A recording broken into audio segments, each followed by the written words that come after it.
저부터 할까? 네. 하나 둘 셋. 안녕하세요, 방구대장TV 방구대장 정광주입니다. 안녕하세요. 방구대장TV 방구대장 매니저입니다. 오늘은 제가 다짜고짜 카메라를 켰습니다. 방구대장 매니저를 부르고 편안하게 이야기하려고 하는데, 제가 어젯밤에 인터넷에서 경매 공매 물건을 한번 쭉 찾아봤어요. 그래서 보다가 재미있는 물건이 하나 있어가지고 한번 소개해드리려고 카메라를 급하게 켰습니다. 온비드 공매를 처음 접하시는 분들이 이 영상을 접하시면 조금 어렵다라고 생각하실 수도 있어요. 온비드에서는 압류재산에 대한 경매가 있고요, 국가의 재산, 국유재산, 공유재산, 수탁자산에 대한 공매가 있어요. 우리가 흔히 공매라고 생각하고 경매와 비슷하다 생각하는 부분은 압류재산에 대한 공매이고요. 이 압류재산은 주로 세금 체납에 의해서 세금 체납자의 재산을 공매로 처분하는 방식입니다. 경매하고 상당히 비슷하고요. 나머지 국유재산, 공유재산, 수탁자산 이런 것 같은 경우에는 일반 매매와 비슷하다 보시면 되니까 그 점 참고해 주시고, 자, 먼저 온비드에 접속을 하시면요, 쇼핑몰하고 똑같다 보시면 됩니다. 부동산에 대해서, 공산 기타 자산에 대해서, 정부 재산에 대해서 공개가 되는 게 있고요. 아파트 바로 가기 클릭하면 아파트로 바로 갈 수 있어요. 뭐 예를 들어서 주택 이렇게 갈 수 있고요. 정말 쉽게 되어 있습니다. 먼저 로그인을 해야 되겠고요. 공매가 인기가 없다가 한순간 확 관심을 받은 적이 있었어. 4억 로또 희망 임대주택 평균 경쟁률 174대 1. 이것 때문에 공매가 한 방에 떴어. 결국 이거는 이제 국유재산이야. 국유재산을 처분하는 방식에 따라서 주택은 정해진 가격으로 파는 거지 높은 가격에 입찰하는 게 아니야. 한마디로 추첨이야. 이것 때문에 공매가 굉장히 관심을 많아. 이런 물건들이 계속 나와. 공매. 투자에 관심이 있다고 하면, 주식하시는 분들은 어떻게 보면 내가 투자를 해놓고 그 종목을 시시때때로 보잖아. 부동산 같으면 내가 관심 있는 지역에 지금 거래가 어떻게 되는지 꾸준히 관심을 두는 게 재테크를 하는 출발이라 보면 되고, 부동산에 들어가서 나는 이렇게 해주로 물건을 검색을 하는데, 입찰 기간은 보통 한 달 정도로 설정을 해. 매각은 말 그대로 공매를 통해서 매각을 하는 거고, 국유재산 같은 경우에는 예를 들어서 뭐 철길 옆에 노는 밭이 하나 있어. 국가의 재산이야. 그런 걸 빌려주기도 해. 임대 대부분 나오는 게 뭐냐면, 주민센터 앞에 커피숍 부스가 작은 게 하나 있어. 그러면 커피숍 부스에 대해서도 지자체에서 운영을 하는 게 아니고 요거를 얼마에 임대를 줄 테니까 사업을 할 사람들은 들어오시오. 항상 내가 알고 있는 지역을 보거든. 화성시에 진행되는 그러면 석포리 감정가는 1억 5천인데 5천만 원까지 떨어졌네. 이 금액에는 정말 연연을 할 필요는 없어. 실제로 내용을 들어다 보면 사실 개발 가능성이 낮고 그런 부분도 있을 거니까, 항상 온비드 공매나 법원 감정평가나 감정평가를 하는 사람도 이 일을 맡긴 사람의 입장을 생각을 하는 거야. 온비드 같으면 세금을 체납을 못한 사람이고, 법원 같으면 사인 간의 채무를 해결 못한 사람이야. 그래서 강제로 내 재산이 팔려야 돼. 그런 부분의 입장을 고려를 안 할 수가 없어. 많이 쳐주는. 그렇지. 어쨌든 감정평가도 단순 참고용이지 금액은 내가 결정하는 거. 8탄면 기천리에 642-1번지 대지야. 여기 같은 경우에는 면적으로 치면 한 160평 되고, 2억 1천만 원, 140만 원 꼴 정도 되는데, 로드뷰로 들어가서 보지. 여기도 이렇게 집을 지었고, 뭐 이렇게 집을 지었고, 여기 군데군데 좋은 집들이 많은 동네야. 이게 공매에 나온 땅 같고, 이 집에 이런 주택들 매가는 평균 4억에서 5억 사이. 꾸준히 보는 게 좋아. 항상 공매를 볼 때는 압류재산 정보를 봐야 되거든. 그러면 세무서에서 미표시돼 있지. 체납 세금이 있기 때문에 공매로 진행된 거고, 이 땅에 대해서 근저당권 한 5천만 원 정도 빌린 것 같아. 임대차는 이걸로 봐서는 현재 없는 걸로 보이고, 입찰 정보란에 매각 물건 명세서가 있고, 법원에서 조사한 모든 내용이 담겨 있고, 공매도 이 제도가 원래는 없었는데 새로 생긴 게, 경매와 공매의 간극을 좁히기 위해서 일반인들이 쉽게 접근하기 위해서 재산명세서라는 게 여기 나와. 공매 재산명세서는 세징수법에 의해서 입찰 7일 전부터 입찰 마감 전까지 연락 가능하면 그걸 꼭 참고해야 돼. 내가 이거를 설명하려고 한 건 아니고 수지구 검색 한번 해볼게. 우리가 지금 살고 있는 수지구인데, 이 동네는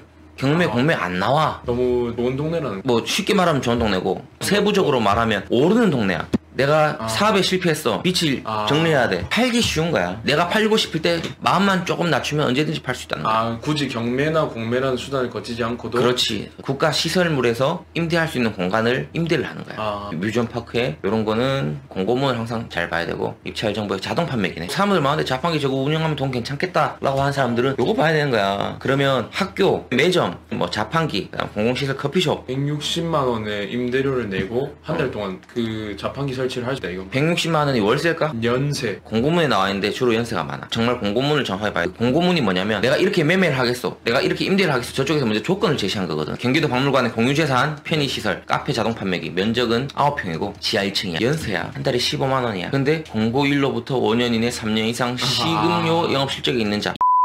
이 집을 내가 학원에서 강의할 때 잠깐 소개를 했었어. 이런 집은 내가 사야 되는 가격이 정해져 있는 집이다. 3억에 입찰하든 1억에 입찰하든 사야 되는 집이 정해져 있다라고 했는데, 등기상 증명서 을구야. 그리고 이게 임차인이고, 그지? 요거를 한번 권리 분석 이라고 하면 거창하고 네가 낙찰 받았을 때 말소 기준 권리가 어딘지 한번 봐볼 수 있나? 근저당권 3번. 3번 2번이 더 빠른데? 아 2번 올릴까? 2번이요. 2번이잖아. 입찰 이력을 볼게. 한번 낙찰됐었어. 2억 5천만 원. 그러면 이 사람은 2억 5천만 원 낙찰됐으니까 2번이 말소 기준 권리잖아. 2번이 받아가고 3번이 받아가고 그 다음에 남은 가 받아가는 거 맞지? 네. 이 사람이 3억 5천에 들어왔지만 이 임차권은 말소 기준 권리 밑에 있기 때문에 나가리 되는 거지. 2억 5천에 낙찰을 하고 내가 이런 사람 꼭 있을 줄 알았어. 낙찰을 하고 대급 미납해서 취소 결정이 됐어. 2억 5천이면 잘 샀잖아. 싸게. 집 봐봐. 2억 5천에 용인에 양재할씨 가까워. 위치 나쁜 것도 아니야. 초등학교 500m 거리 있고 2억 5천 사야지. 그런데 이건 권리 분석을 잘못했어. 압류재산 정보 보면 나오는데 이게 말소 기준 권리가 아니었어.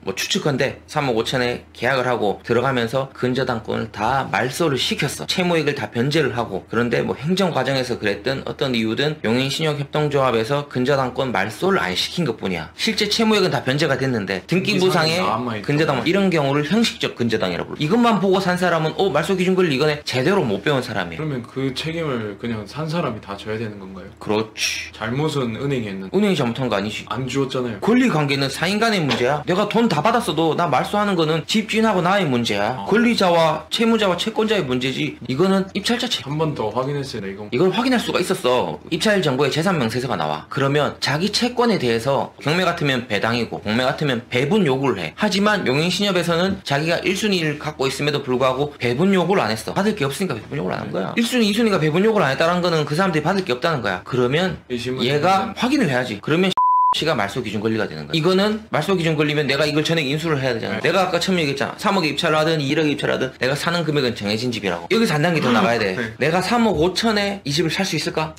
그 사람한테 좀 더 줘야 되나요 그러면? 아니지. 뭐 이사 비용이야. 뭐 네가 이사 나가야지 내가 3억 5천 줄 거야. 넌 나한테 명도 확인서를 받아야 돼. 네. 딱 3억 5천만 주면 돼. 네. 사실은. 네. 그러면 또 뭐가 있을까? 경매 집행 비용 들어봤어? 당해세 들어봤어? 항상 당해세라는 거는 해당 물건에서 발생한 세금이야. 이 주택에 대한 재산세가 되겠지. 물론 얼마 안 될 수 있어. 그리고 이 경매를 하면서 감정평가 비용이라든가 이런 게 집행 비용이 들어갔을 거 아니야. 그러면 2천만 원이나 보자. 기타 등등 비용에서 총 2,500이다. 그러면 이건 3억 7,500에 사야 되는 집으로 정해진 거지. 왜냐면 내가 1억에 들어가도 우선적으로 변제 받아갈 때 변제 받아가고 남은 돈을 이 사람한테 주는 거니까. 이해됐어? 근데 이 사람 포기를 했어. 2억 5천에 살려고 했겠지. 근데 3억 7천에 사라니까 도저히 안 되겠지, 그지? 그렇죠. 지금은 이 집을 얼마에 살 수 있을까? 지금요? 내가 정해진 집이라 했잖아. 선순위 조세채권, 뭐 당해세 이런 비용들이 2,500만 원이고 내가 안아야 되는 임차인이 3억 5천이야. 네. 3억 7,500에 산 집이었어. 네. 근데 지금 또 상황이 바뀌었어. 왜 바뀌었냐면 이 사람이 한번 입찰을 했다가 자기 보증금 떼었잖아. 그지? 2,200만 원 떼었잖아. 그지? 네. 그럼 이 2,200만 원을 누가 꿀꺽하겠어? 정부가 꿀꺽해서 어디로 가겠어? 빚 있는 사람. 그렇지. 돈 받아갈 사람한테 주는 거겠지. 네. 그럼 세금 받아가겠지. 그러면 내가 지금 들어가면 이건 얼마에 받을 수? 3억 5천. 그렇지. 이 사람이 2,200 나는 이 사람이 살 때보다 2,200 싸게 살 수 있는 거. 그럼 임차인이 일단 저 금액을 들고 가는 거네요? 아니지. 아까 얘기했던 경매 집행 비용. 저기서 당해세. 차감되는 거예요? 그렇지. 남는 것만 내가 좀 더 내고 전체 물어줘야 될 금액이 아까 얘기했던 것처럼 경매 집행 비용, 당해세 그리고 1순위 말소 기준 권리인 임차인인데 총 3억 7,500을 우리가 잡았잖아. 근데 이 사람이 2,200을 냈어. 받아가는 거야. 이분이 어쨌든 입찰 미스 이렇게 되기 전에는 3억 7,500이 총 비용이었다면 이제는 3억 5천이 전체 비용이 된 거야. 그래서 그 부분 어디서 확인하느냐? 캠코에 전화해가지고 확인하면 돼. 주민센터 이런 데 전화하면 굉장히 대기도 길어.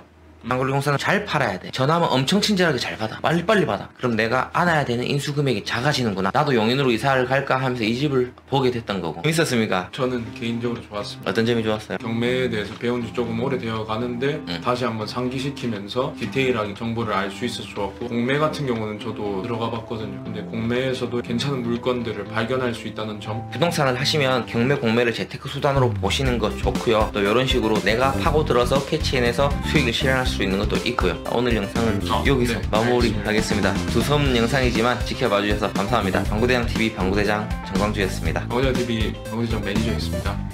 구독! 좋아요! 눌러주세요. 감사합니다. 좋아요 꾹꾹 눌러주시고요. 구독 많이